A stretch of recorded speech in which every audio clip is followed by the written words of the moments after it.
দ্রব্যমূল্য নিয়ে ঈদের স্বস্তি থাকলেও আবারও ইরান ও ইসরায়েলের হামলায় বাজারে অস্বস্তি তৈরি হতে পারে বলে আশঙ্কা প্রকাশ করেছেন বাণিজ্য প্রতিমন্ত্রী আহসানুল ইসলাম টিটু।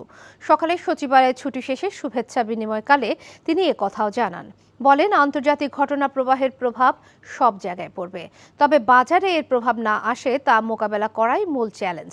পণ্যের সরবরাহ নিশ্চিত করা সরকারের মূল লক্ষ্য উল্লেখ করে প্রতিমন্ত্রী আরও বলেন, শুধু রমজানে নয়, সারা বছরই নিত্যপণ্য সরবরাহ ঠিক রাখতে কাজ করছে সরকার।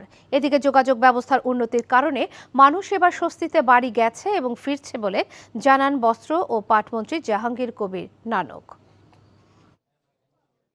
রমজান না, আমরা সারা বছর নিরবিচ্ছিন্নভাবে সাধারণ যেটা আমাদের এসেনশিয়াল কমোডিটি আছে এটা সাপ্লাই দেওয়ার জন্য আমরা কাজ করে যাব।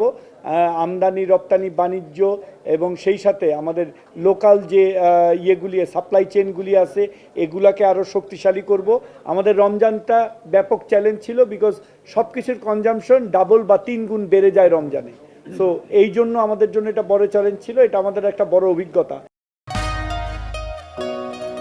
পৃথিবীর কোনো দেশে কোনো নদী হয়তো এত সহজে বয়ে যায় না।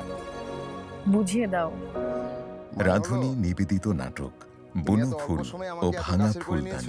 তুমি শান্ত নদীর কুল ভেঙে গড়ছো আবার। রচনা নাসির খান, পরিচালনা সেলিম রেজা। ফুলদানি হবে নিমতিয়া সাহেব।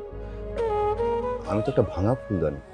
দেখবেন ষষ্ঠ দিন বাংলাদেশ সময় রাত 9:15 এবং নিউ ইয়র্ক স্থানীয় সময় সকাল 11:15 এনটিভিতে। রাঁধুনি রেডিমিক্স মাংসের মশলা, ব্যাস হয়ে যাবে ঝটপট দারুণ রান্না। এই ঈদে দেশ জুড়ে কেনাকাটার ফুর্তি হবে শুধু বিকাশে, সাথে ডিসকাউন্ট কুপন, ইনস্ট্যান্ট ক্যাশব্যাক।